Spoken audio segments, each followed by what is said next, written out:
पढ़ाई करने जा रहे हैं और इस टॉपिक का नाम है फीमेल रिप्रोडक्शन सिस्टम। तो पूरा हम लोग रिप्रोडक्शन पहले पढ़ेंगे। तो हम लोग पहले फर्स्ट चीज़ से स्टार्ट करते हैं, छोटे छोटे टॉपिक करके करेंगे तो ज़्यादा समझ में आएगा, क्योंकि एक ही वीडियो में अगर पूरा रिप्रोडक्शन पढ़ेंगे वो ख़त्म भी नहीं होगा और आप लोग को समझ में भी नहीं आएगा। इसीलिए तो मैंने स्टार्ट किया है, ठीक है, रिप्रोडक्टिव फिजियोलॉजी का पहला टॉपिक आपका फीमेल रिप्रोडक्टिव सिस्टम से। तो इस तरह से तो सामने से आपको दिखेगा नहीं, अब आपको आगे कॉपी की तरफ लेके चलते हैं, पढ़ाई करते हैं। Let's go. रिप्रोडक्टिव फिजियोलॉजी में पहला टॉपिक है आपका primary and accessory sex organs. ठीक है, हम लोग यहाँ पे सेकेंडरी सेक्स ऑर्गन्स के बारे में अभी नहीं पढ़ाई करेंगे, हम लोग अभी पढ़ाई करेंगे primary and accessory sex organs के बारे में। तो प्राइमरी एक्सेसरी सेक्स ऑर्गन्स में भी क्या है, तो यहाँ पे दो होता है, आपको भी पता है, फीमेल रिप्रोडक्टिव सिस्टम और मेल रिप्रोडक्टिव सिस्टम। तो एक ही दिन में दोनों पढ़ाई करने के लिए आप लोग को भी मतलब बहुत बोर हो जाएंगे, इसलिए कि हम लोग 1 by 1 करेंगे और समझ में भी नहीं आएगा, क्योंकि बहुत सारे टॉपिक का टर्म्स है जो कि आपको याद रखना है। सो फीमेल रिप्रोडक्टिव सिस्टम क्या है, दो तरह का पार्ट में डिवाइड करते हैं, प्राइमरी सेक्स ऑर्गन्स और एक्सेसरी सेक्स ऑर्गन्स। ओके, तो प्राइमरी सेक्स ऑर्गन्स हम लोग पहले जानेंगे।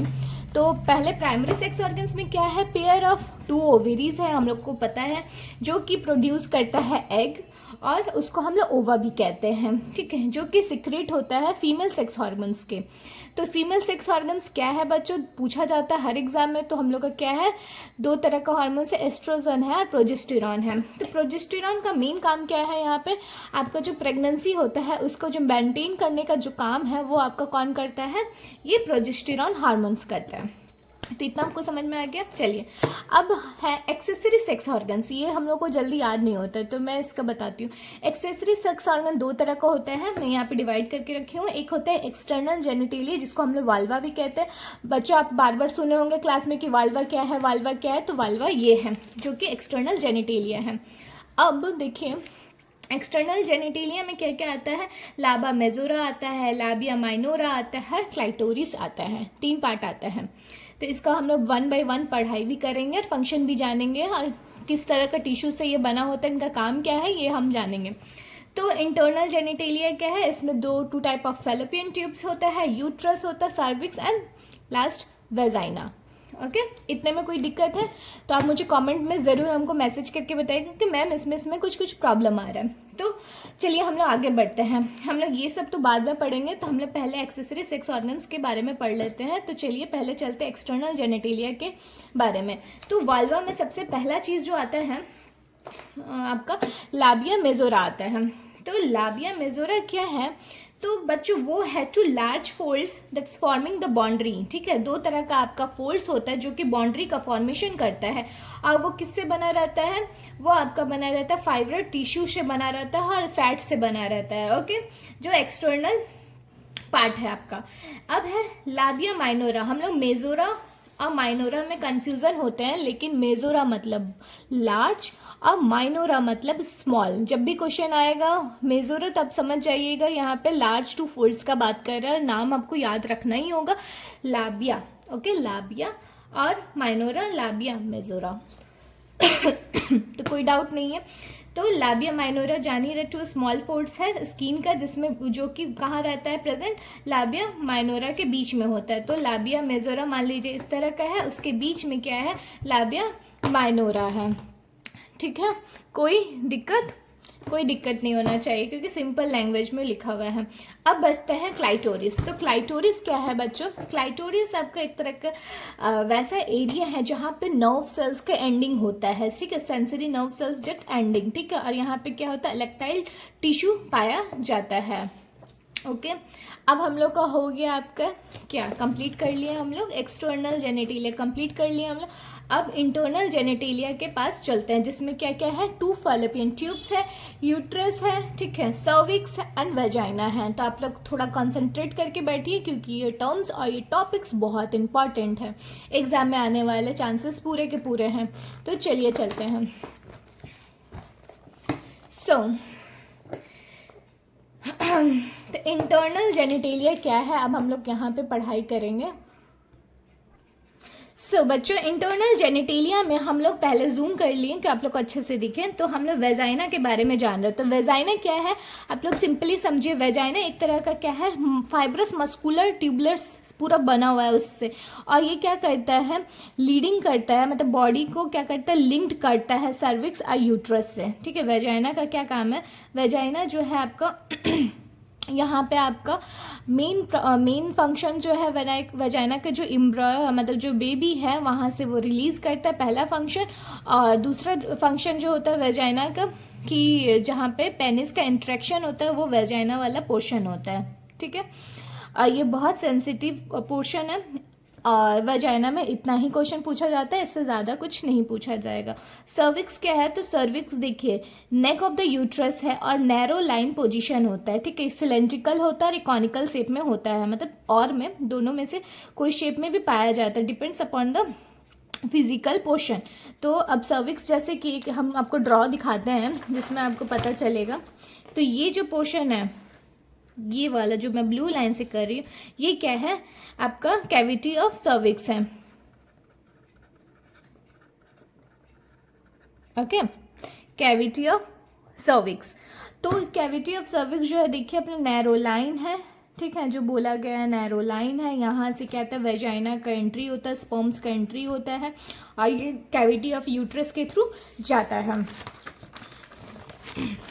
तो वेजाइना दो तरह, सर्विक्स जो होता है वो दो तरह का होता है, एक अपर सुपर कॉनिकल पोर्शन होता है, लोअर कॉनिकल वजाइनल पोर्शन होता है। तो देखिए अपर पोर्शन का क्या है, अपर पोर्शन जो है ये वाला पोर्शन, जो इंटरनल जो ओएस है उसका जो ऊपर वाला पोर्शन है, कैविटी ऑफ एन यूट्रस, तो इसको कहते हैं अपर सुपर वेजाइनल पोर्शन। ओके, और जो लोअर है ये हो गया अपर, आपको मैं लिख देती हूँ तो आपको याद रहेगा फिगर जब बनाएंगे एग्जाम में।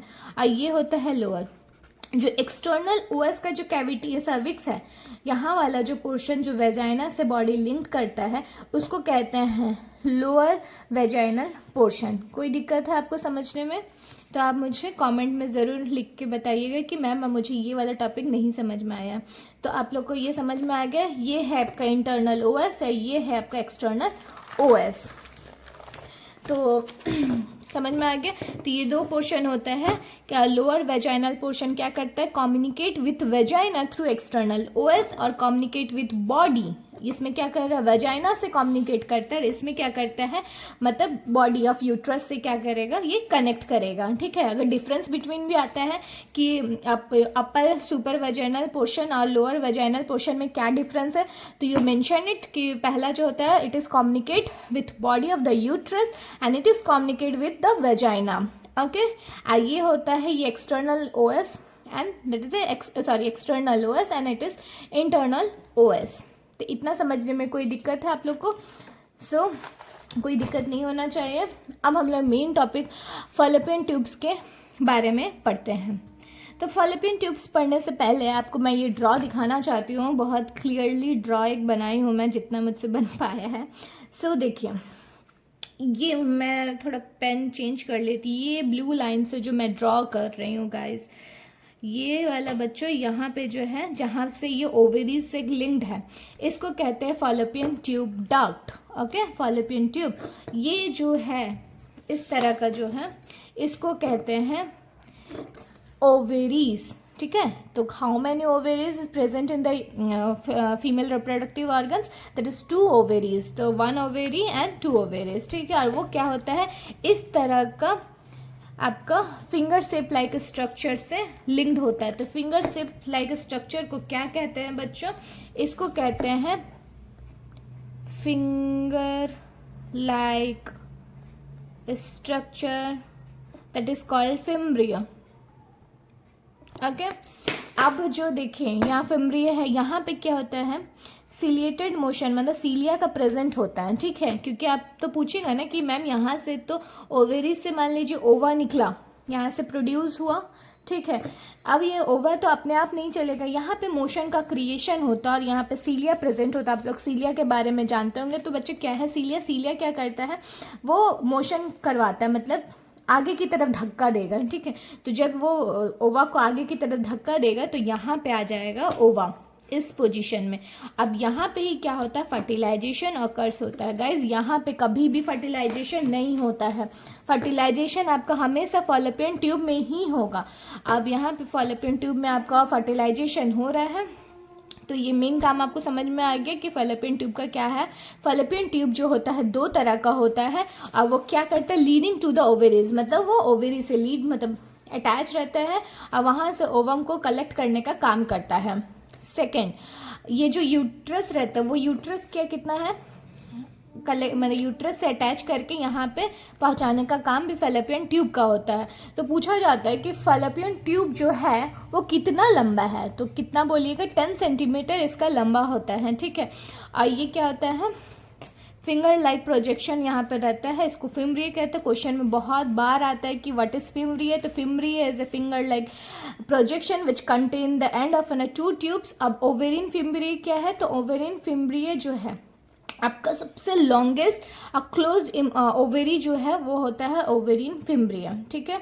तो आपको इतना समझ में आ गया। बाद में बताएंगे कि कहाँ पे फर्टिलाइजेशन होता है, कैसे एम्ब्रियो मतलब एंडोमेट्रियम में जाके लाइनिंग पे जाके फिक्स हो जाता है, मेंस्ट्रुअल साइकिल नहीं होता है तब जाके ये वाला जो लाइनिंग है ब्लीडिंग के थ्रू निकलता है। इस तरह से सारे क्वेश्चंस हैं वो आंसर, लेकिन अभी आपको नहीं पढ़ना है, हम लोग जस्ट अभी प्राइमरी टॉपिक पढ़ रहे हैं, तो अभी आपके लिए इतना ही अभी जानना है। तो चलिए चलते हैं। अब आप बच जाता है यूट्रस क्या है।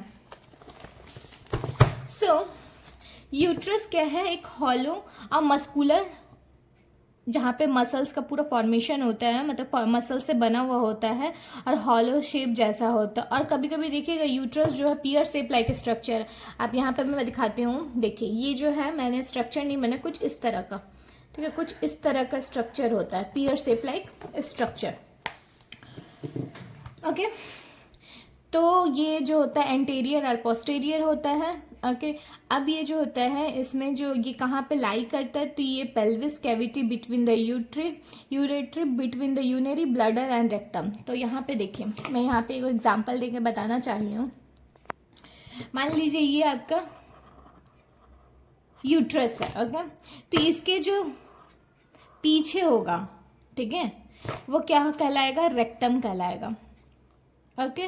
और इसके जो आगे होगा, यूट्रस के आगे, उसको क्या कहेंगे हम लोग, यूनरी ब्लैडर। वही आपको यहाँ पे लिखा हुआ है इस लाइन पे कि एंटीरियर पोस्टीरियर से लिंक्ड होता है, और यहाँ पे एंटीरियर से क्या लिंक्ड होता है, पोस्टीरियर से, तो यहाँ पे रेक्टम और यूनरी ब्लैडर से ये लिंक्ड होता है। इसका जो यूट्रस का जो वेट होता है वो 30 से 40 ग्राम होता है, और कितना लंबा होता है, 7.5 सेंटीमीटर लॉन्ग होता है। इसका जो चौड़ाई होता है 5 सेंटीमीटर होता है। जो वॉल का जो मोटाई होता है, जो यूट्रस का जो वॉल होगा, यूट्रस का जो वॉल का जो मोटाई होगा वो आपका 2.5 मतलब उसका थिकनेस होगा। अब यूट्रस जानेंगे, यूट्रस का देखिए 3 पार्ट होता है, एक फंडस होता है, एक बॉडी होता है, एक सर्विक्स होता है। तो सर्विक्स को हम लोग जानते हैं, मतलब सर्विक्स अभी हम लोग पढ़े बिलो इस्थीमस, ठीक है। इस्थीमस के जो नीचे वाला पोर्शन है उसको हम लोग सर्विक्स कहते हैं। तो इस्थीमस आप लोग पूछिएगा क्या है, तो इस्थीमस एक तरह का आपका जो नैरो जो वॉल होता है उसी में एक छोटा सा जगह होता है, उसको हम लोग इस्थीमस कहते हैं। यूट्रस का ही पूरा स्ट्रक्चर में इस्थीमस पाया जाता है। और जो बॉडी है, बॉडी कहाँ पाया जाता है, तो फंडस और इस्थीमस के जो बीच में, उसको पूरा बॉडी कहते हैं। अब पूछिएगा फंडस क्या है, तो फंडस जो है above the opening of fallopian tube, मतलब जो फैलोपियन ट्यूब का जो ओपनिंग पोर्शन है उससे ऊपर वाला से लेके पार्ट आपका, उसको फंडस कहते हैं। तो मैं आपको थोड़ा फिगर से समझाती हूँ, थोड़ा फिगर में यहाँ पे देखिए, ये जो आपको थोड़ा सा डोम साइज लाइक स्ट्रक्चर दिख रहा है ना, तो इसको कहते हैं फंडस। सिंपल चीज़ में समझिए, आपको याद रहेगा। अब ये हो गया फंडस। हम लोग क्या बोले कि यूट्रस जो है का कितना पार्ट है, 3 पार्ट है, तो फंडस सबको समझ में आ गया कि ये जो थोड़ा सा डोम साइज का जो शेप लग रहा है उसको हम लोग फंडस कहते हैं। फंडस हो गया। अब जो बॉडी, दूसरा टॉपिक क्या था, मतलब दूसरा पार्ट बॉडी। तो बॉडी क्या है, तो जो फंडस से लेके इस्थीमस यहाँ तक, ठीक है, इसका जो पोर्शन यहाँ से लेके यहाँ तक, इसको पूरा बॉडी कहते हैं। इसीलिए हम लोग इसको मेन चीज़ को क्या कहते हैं, पूरा को सर्विक्स। सॉरी यूट्रस कहते हैं, ठीक है। अब जो सर्विक्स का क्या काम है, जो इस्थीमस है, जो इस्थीमस के इसके जो नीचे का पोर्शन है पूरा जो वेजाइना तक कनेक्ट कर रहा है, इसको हम लोग कहते हैं सर्विक्स। इतना समझ में आ गया। अब थोड़ा चलते हैं, जो ये यूट्रस हम लोग पढ़ रहे हैं, इसका जो वॉल है, ये वाला वॉल, इसका जो वॉल है उसका 3 पार्ट होता है बच्चों। सबसे इम्पॉर्टेंट है, आपको याद रखना ही होगा, ये आता ही है कि जो एम्ब्रॉयो है कहाँ पे ग्रो करेगा, कहाँ पे इम्प्लांट करता है, ये सब चीज़ आपको याद रखना है। तो बाद में मैं बताऊंगी, लेकिन अभी आपको याद रखना है कि यूट्रस का 3 लेयर होता है। पहला लेयर होता है पेरीमेट्रियम। तो बच्चों, तो आज मैंने आपको पूरा ये reproduction chapter, female reproduction chapter मैंने पढ़ा दिया है, ठीक है।